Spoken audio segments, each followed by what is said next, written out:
Farm house book చేసుకుని friends తో enjoy చేయాలనుకుంటున్నారా? అయితే వెంటనే డోసే యాప్ ని డౌన్లోడ్ చేసుకుని బుక్ చేసుకోండి. నమస్తే రమ్మగారు. నమస్తే చే రమ్మగారు, మనము చాలా వరకు చూస్తూ ఉంటాము. ఏదన్నా కష్టం వచ్చినా, మనం అనుకున్నది జరగకపోయినా ముందు భగవంతుని నిందించేస్తూ ఉంటాం. నేను ఇంత పూజలు చేస్తాను, ఇన్ని వ్రతాలు చేస్తాను, ఇంత చేస్తాను, అయినా కూడా నాకే కష్టాలు ఇస్తూ ఉంటాడు, ఛీ నేను నమ్మను అంటాం. దేవుణ్ణి మార్చేయటం ఇది ఒక రకం. తర్వాత మనము మీడియాలో చూస్తూ ఉంటాం, భగవంతుణ్ణి ఆ క్యారెక్టర్స్ని చాలా ఫన్గా క్రియేట్ చేసేయటం, నవ్వుకునే విధంగా ఉండటం. అంటే ఒక సీరియస్ కాకపోయినా అది ఒక నమ్మకంతో వెళ్ళేది కదండి భగవంతుడు అనేది. ఆ నమ్మకాన్ని కోల్పోయే విధంగా క్యారెక్టర్స్ని క్రియేట్ చేయటం, ఇలాంటివి చూసాం. ఆ మధ్య లెక్చరర్స్ మీద, వాటి మీద, టీచర్ల మీద చూస్తూ ఉంటాం, తర్వాత భగవంతుడి మీద. ఇవన్నీ కూడా అంటే సామాన్యులకి ఎట్లా వెళ్ళిపోతూ ఉంటుందంటే, ఆయన ఒక ఆట వస్తువులాగా మనకు కావాలనుకున్నప్పుడు ఇచ్చేయాలి, మనకి కావాల్సింది ఇవ్వకపోతే ఆయన భగవంతుడు కాదు. దూషించుకోవటం, మాట్లాడుకోవటం, ఇది అందరిలోనూ ఇట్లా ఉంటుందా? అందరు ఇట్లాగే చేస్తున్నారా? నాకు తెలిసి అంటే ఇదేదో కమ్యూనిటీ పరంగా మాట్లాడటం అని కాదు, కానీ కొన్ని కమ్యూనిటీస్, కొంతమంది ఒక కల్ట్లోనే ఇలా జరుగుతుంది. మిగతా కల్టులు అట్లా ఉండదు. చాలా కట్టుబడి, చాలా నియమంగా, నిబద్ధతతో ఉంటారేమో అనిపిస్తుందండి నాకు. దీనికి జయ అతి పరిచయాద్ అవజ్ఞ అని ఒక వాక్యం చెప్తారు. బాగా పరిచయం ఉంటే విలువ ఉండదు. మన పరిస్థితి, హిందువులు ఆ స్థితిలోకి వచ్చారని నేను అనుకుంటాను. ఇతర మతాలకి దైవాలు వాళ్ళని గురించిన విషయాలు ఏమీ తెలియదు వాళ్ళకి. అదేదో బ్రహ్మ పదార్థం అని ఒళ్ళు దగ్గర పెట్టుకుని ఉంటారు, జాగ్రత్తగా ఉంటారు. దైవారాధన విషయంలో అటు ఇటు అస్సలు. మనకి పురాణాలు ఇవన్నీ, వీటి వల్ల, ఎక్కువ పురాణాల వల్ల, వేద పరిజ్ఞానం ఉన్న వ్యక్తులు మనకు సమాజంలో విరివిగా కనపడడం వల్ల, దేవాలయాలు విస్తారంగా ఉండటం వల్ల, ఈ పురాణాలు వీటి వల్ల ప్రవచనాలు ఎక్కువ అవటం వల్ల, అవన్నీ వింటూ ఉండేసరికి వాళ్ళని మనం క్లోజ్ అనుకుంటాం. నువ్వు క్లోజ్ అనుకున్నా నాన్నని తాతని అవజ్ఞగా మాట్లాడతామా? మాట్లాడంగా ఎంత క్లోజ్ అయినా ఉండమా జాగ్రత్తగా? ఇప్పుడు ఎలా వస్తుంది, కాలం గడిచే కొందికి వీడికి అమ్మని తుస్కరిస్తాడు, నాన్నని తుస్కరిస్తాడు, తాతని, మా అమ్మని, అమ్మమ్మని. అతిగా గౌరవించవలసిన వ్యక్తులందరినీ అవజ్ఞగా మాట్లాడడమే మనం మీడియాలో చూస్తాము, నేర్చుకుంటాము. సినిమాల్లోనూ అంతే. టీచర్ల పట్ల, గురువుల పట్ల, బాబాగారుల పట్ల, ఎవరైనా బాబాలు, గురూజీలు ఉంటే వాళ్ళని హాస్యాస్పదంగా ఏవో రకరకాలు ఉంటాయి. అందరూ ప్లస్గానే ఉండరు. ఒకప్పుడప్పుడు కొంతమంది ఏదైనా వాళ్ళ వల్ల ఏదైనా మోసాలో ఇబ్బందులో జరిగి ఉండొచ్చు. వాళ్ళని ఒకళ్ళని అంటే అందరినీ అన్నట్టే అవుతుందన్న ఇంగితం మర్చిపోయాం మనం. అవును. పైగా మనకు అసలు ఏమిటి, నీ అంతటి నువ్వు పుట్టావు లేదు, రేపు ఎక్కడో పుడతావు, నీకు తెలుసా? అది నీకు తెలిసిందేమిటి? ఈరోజు మాత్రమే నీకు తెలుసు. రేపు మీద నీ కంట్రోల్ లేదు, నిన్నటి మీద నీ అదుపు లేదు. ఈ అదుపంతా ఎవరికి ఉన్నది అని మనము ప్రగాఢంగా లోపల నుంచి నమ్ముతామో వాళ్ళని తీవ్రంగా గౌరవించాలి. బాగా భయంతో ఉండాలి, వాళ్ళ పట్ల జాగ్రత్తగా ఉండాలి. అది ముందు కాలాల్లో ఉండేది. క్రమంగా ఏమైంది, ఇప్పుడు ఈ కాలం గడిచే కొందికి ఏమిటో సైన్స్ వేరని, అదేమిటో బ్రహ్మ పదార్థం సైన్స్ అని, నిజంగా బ్రహ్మ పదార్థం ఏదైతే ఉందో అది మనకు అర్థం కాదు కదా. మనకు అర్థమైంది ఈ పాత్రలు, ఈ కథనాల వల్ల. సులువుగా మాట్లాడడం ఇవి ఎక్కువైపోయినాయి. ఇది వరకు కూడా ఉండేది చాలా తక్కువ. ఇది ఎప్పుడు చెప్తారమ్మా, ఎప్పుడో రామదాస్ గారు పరమ భక్తితోటి, ఎవడబ్బా సొమ్మును కొలుకుతూ తిరిగావు నాయన అని అడిగాడు రాముణ్ణి. పరమ భక్తితోటి ఎన్ని రకాలుగా సేవించాడు రాముణ్ణి. ఆయన అంతా సేవించి తన సర్వస్వము రాముడికి అప్పగించి దెబ్బలు తిన్నప్పుడు అన్నాడు, ఒక్కసారి అన్నాడు. రామదాస్ కీర్తనలు ఎన్నున్నాయమ్మా, ఆయన అన్నది ఎన్నిసార్లు? ఒక్కసారి.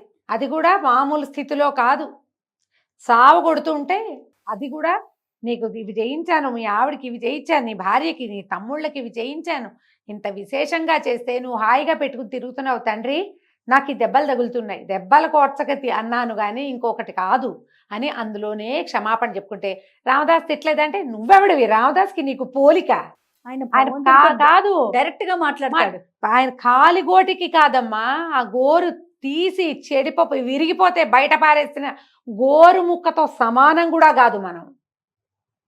ఏమిటి మనకేముంది, ఎవరితోటైనా పోలికేమిటి, పెద్దవాళ్లతోటి పిచ్చి మాటలు కాకపోతే.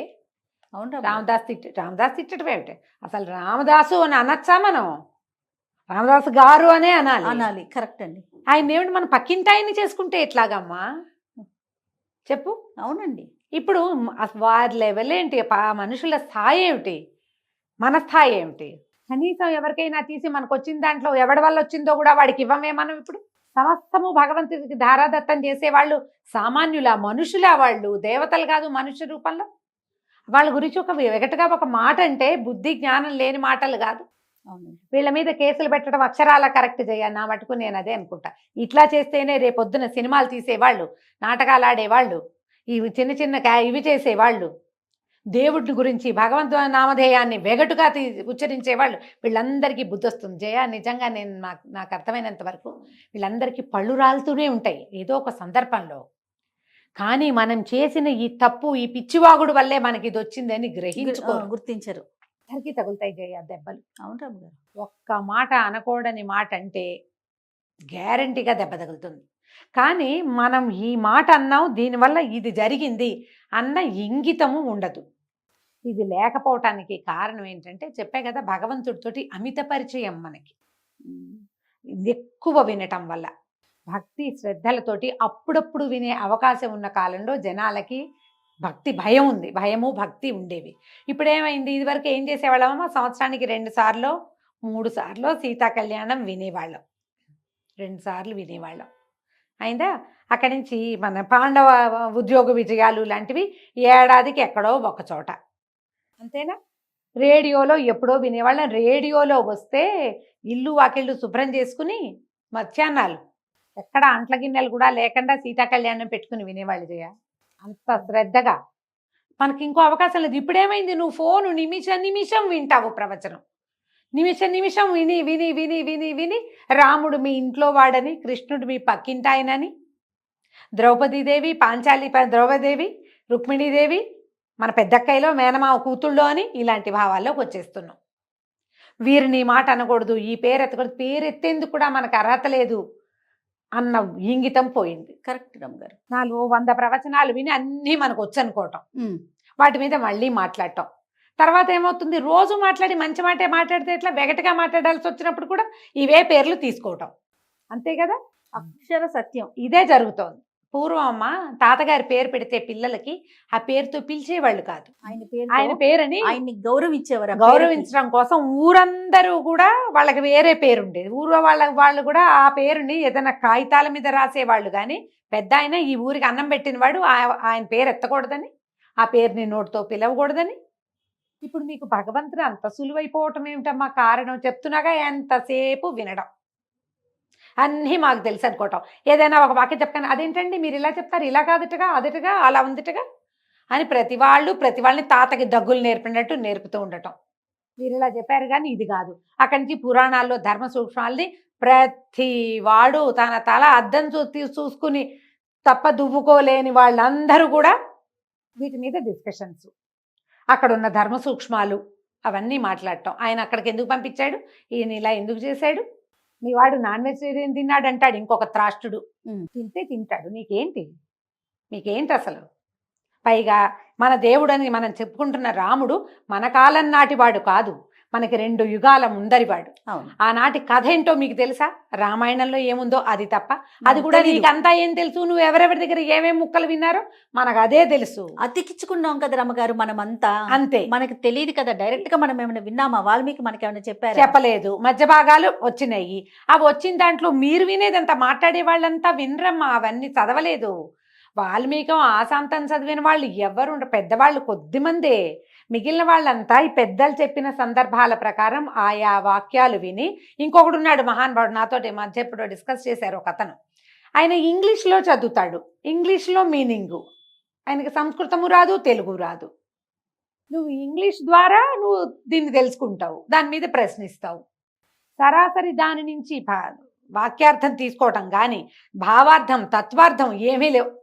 డైరెక్ట్గా ఏం తెలుసు, ఎవరో ఇంగ్లీష్లో ట్రాన్స్లేట్ చేస్తే అది వీళ్ళు వింటే దాని మీద ప్రశ్నిస్తారు. ఇవన్నీ కూడా పోయే కాలం వచ్చిందమ్మా మనకి. మన కాలం దగ్గర పడి ఇలా మిడిమిడి జ్ఞానంతో మాట్లాడతాం. పురాణ పాత్రల మీద సినిమాలు తీసేటప్పుడు ఒళ్ళు దగ్గర పెట్టుకుని తీయాలి. నువ్వు ఒక్క క్యారెక్టర్ని సరిగ్గా చూపించలేదంటే ఎవరో ఒకళ్ళు నీ మీద కేసు పెడతారు, నీ సినిమా ఆగిపోతుంది. ఈ భయం రావాలి. నువ్వు ఏదైనా విషయం మాట్లాడేటప్పుడు సీతాదేవి కాదా రుక్మిణీదేవి కదా అని పిచ్చి వాగుళ్ళు వాగకూడదు. నువ్వు వాగేవంటే నీ మీద కేసులు పెడతారు. అంతెందుకు రమగారు, ఆ మధ్య మనం రావణాసురుని హీరో అని చేయాల. ఆ రావణాసురుడు హీరో, రావణాసురుడు చాలా పెద్ద హీరో. అదొక గాలివాటం అనుకుంటాను. అంతే. ఒక విషయం వచ్చినప్పుడు దాని మీదే మాట్లాడడం, చెడైనా చెడైనా సరే అందరూ మాట్లాడడము. అక్కడి నుంచి ఒకటి అక్కడెక్కడి నుంచి వాళ్ళు అలా చెప్పారు అని. ఇప్పుడు మనకి ఏంటంటే అన్నిటికీ ఇవి సాక్ష్యాలు ఉంటాయి కదా, ఆ రోజు కదా. ఆ వాక్యం చెప్పారు కాబట్టి ఆ వాక్యాన్ని ఇక్కడ తీసుకురావటం, ఈ కాగితంలో ఇది ఉంది దీన్ని చెప్పడం. నువ్వు ఏమైనా చెప్పు, మీ సొంత క్యారెక్టర్ల గురించి మాట్లాడుకోండి, రోడ్డు మీద కనపడే వాటి గురించి మాట్లాడుకోండి. పురాణ పాత్రలని పల్సన చేసే విధంగా మాట్లాడకూడదు. మీకు పళ్ళు రాలుతాయి గ్యారంటీగా. దేనికైనా పళ్ళు రాలితే దీనివల్లే రాలిందని తెలుసుకోండి. అప్పుడు మాట్లాడకుండా ఉండండి. మిగిలిన వాటిలలో ఉన్న ఇదేంటంటే ఏదో వేగ్గా వాళ్ళకి కొంచెము కథే తెలుసు, ఎక్కువ తెలీదు. మనకి ఇవన్నీ ఎందుకున్నాయమ్మా? పలసన కావటానికి కాదమ్మా ప్రభు స్వామి మన దగ్గరికి వచ్చేది. నిన్ను తన దగ్గరికి తీసుకోవడానికి, మానవులని మోక్ష మార్గం వైపు నడిపించటానికే ఇన్ని వేదాలు, 4 వేదాలు విభాగం చేయబడ్డాయి. అందులో నుంచి ఉపనిషత్తులు వచ్చినాయి, వేదార్థం చెప్పబడింది, వేదాంత సారం ప్రజలకు అందించబడింది. సులువైన మాటల్లో భగవంతుడే స్వయంగా అందించాడు. వచ్చేది కలికాలం, ఈ పిచ్చి వేదాలకు ఏమీ తెలీదు, ఈ రకంగా బతుక్కో పొండిరా అని ఆయన చెప్పితే వీటన్నిటిని మనకు తెలుగులోకి చేసి ప్రింట్లోకి తీసుకొచ్చి భగవంతుణ్ణి ఈ రకంగా పొందొచ్చు అని చెప్తే నువ్వు హేళన చేస్తావు, వాగుతావు, అక్కర్లేని పిచ్చి మాటలు మాట్లాడతావు. ఇంట్లో కాదు, మీకు ఒక పాయసం ఇస్తే దాన్ని మొహానికి పూసుకోమని ఇచ్చారా? మా పాయసం ఎవరైనా ఇస్తా, పాయసం కప్పులో పెట్టించాం, ఏం చేయమని ఇస్తారు? తినమని కాదు, కళ్ళకద్దుకొని తినమని కదా. అట్లా మనకి పాయసం లాగా కప్పులో పెట్టి చక్కగా దాన్ని తీసుకు తినటానికి చెంచాలు ఇచ్చి నాయన ఇలా అర్థం చేసుకోండిరా అని చెప్తే దాన్ని మొహానికి రాసుకుంటానంటాడు ఒకడు, గోడకి రాస్తానంటాడు ఇంకో పనికి మాలిన వాడు. అవును, మనకి ఋషులు అందించినది, పురాణ కర్తలు అందించినది, ఇప్పుడు మనకి వ్యాఖ్యానకర్తలు అందించేది మీరు సన్మార్గావలంబులుగా అవడానికి. హిందూ సమాజం పక్కదోవలు పట్టకుండా, భగవంతుడిని మార్చేసే ప్రయత్నాలు చేయకుండా, నీకు ఏ ధర్మం చెప్పబడిందో దాంట్లోకి వెళ్ళు. ఇతర ధర్మాలు ఏదైనా ఇతర ధర్మాలు భయావహంగా ఉంటాయి, అందులోకి వెళ్ళకు. నీకు చెప్పబడిన మార్గము అంటే మీ నాన్న తొక్కింది, మీ తాత తొక్కింది, ఆ దారిన నువ్వు వెళ్ళు అని మనకి ఇంత సులువుగా చెబితే మనం మన నాన్న ధర్మంలో ఉండి కూడా దాన్ని అపహాస్యం పాలు చేస్తాం, దాని గురించి అక్కర్లేని మాటలన్నీ మాట్లాడతాం. దీన్ని ఎంకరేజ్ చేయొద్దు. దేవుడి మీద కార్టూన్లు వేయటం, భగవంతుడి మీద కార్టూన్లు, అమ్మవారి మీద కార్టూన్లు, ఆంజనేయ స్వామి మీద కార్టూన్లు. ఒక్క భయం వేస్తే ఆంజనేయ అనుకుంటే వచ్చి శ్రీరామ అంటే పక్కన నుంచునేవాడిని అవహేళన చేస్తావా నువ్వు? అదే మీ పెద్దన్నయ్యో, మీ తాతో, మీ నాన్నో అయితే చేస్తావు? చేయకూడదు కదా. ఏం మరి భగవంతుడికి ఇవ్వవా విలువ?